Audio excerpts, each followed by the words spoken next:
Kathleen Miller of the Monroe County Sheriff's Office.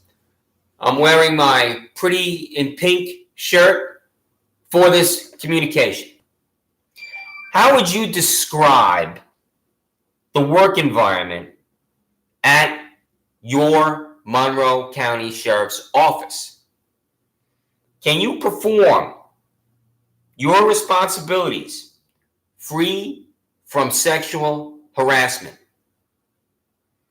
I'll tell you what I mean by sexual harassment. Do your male colleagues at the sheriff's office use disgusting and profane language in your presence?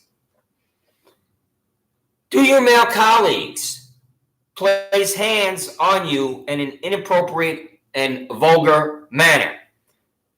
This is known as a cop-a-feel, and no pun intended.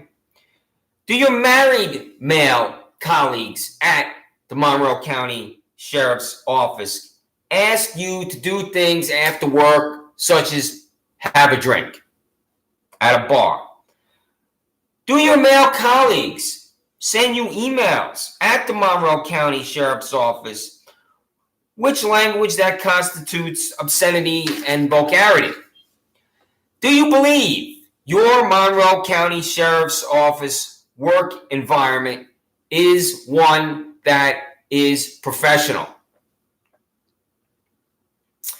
Do you, Kathleen, believe that your boss, Todd Baxter, is in compliance with Title IX of the 1964 Civil Rights Act that prohibits discrimination based on gender and sexual harassment?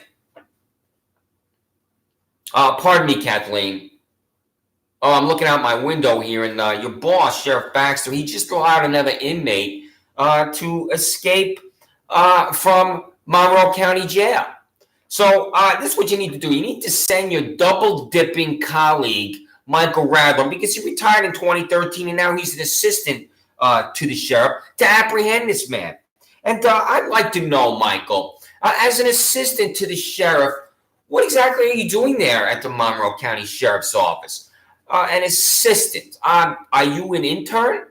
I mean, do you get Sheriff Baxter coffee in the morning? Are you picking up his laundry?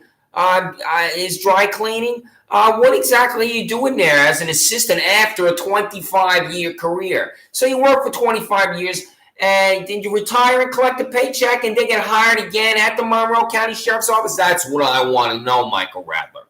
So, I'm demanding the payroll from your boss, Sheriff Baxter, and this is one of my favorite documents. And the cost of that wait for its surveillance device that you installed on that building in 2025 Penfield Road to see if I walked through the parking lot. And that's the lunatic fringe. And you see that there?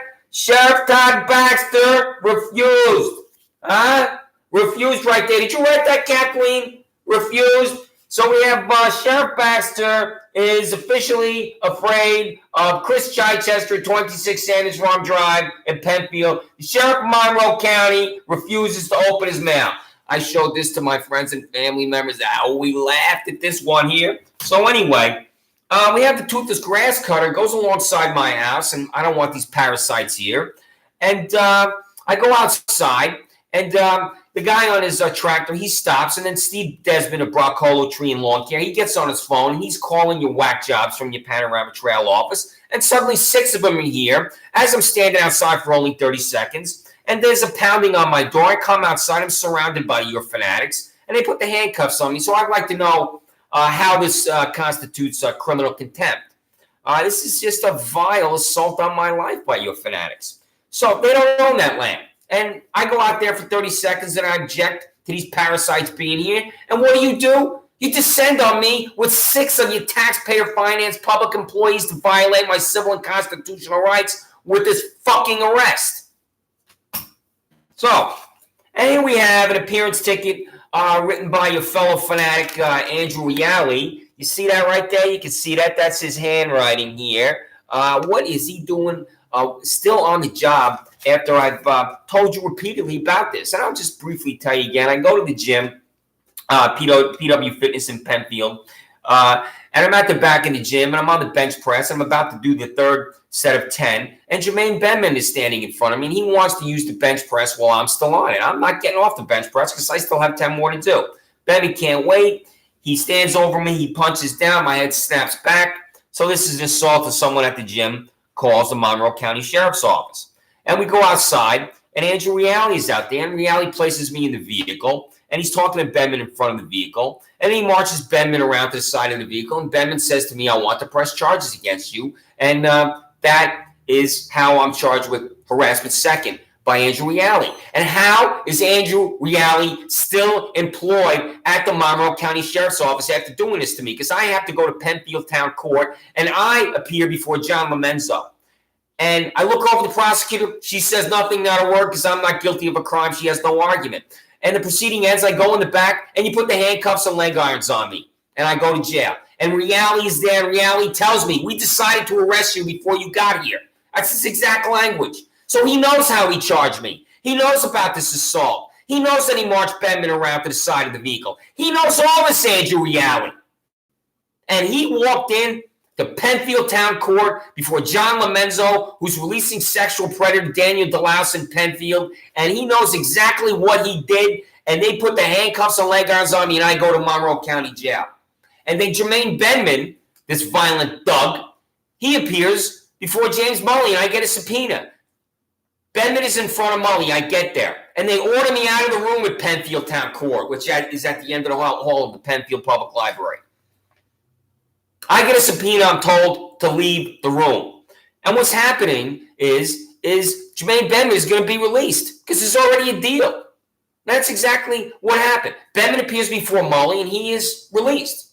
So, Benman attacks and assaults me at the jail. I appear before John Lomenzo, and I go to Monroe County Jail.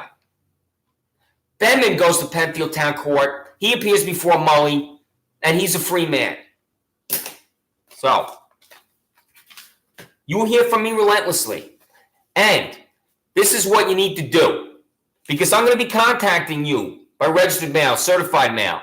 And you need to open your mail when I'm demanding your payroll. Do you understand me, Kathleen Miller? Do you understand me, Double Dipper Michael Radler? Do you understand me, W. Toledo? Do you understand me, S.L. Birdie?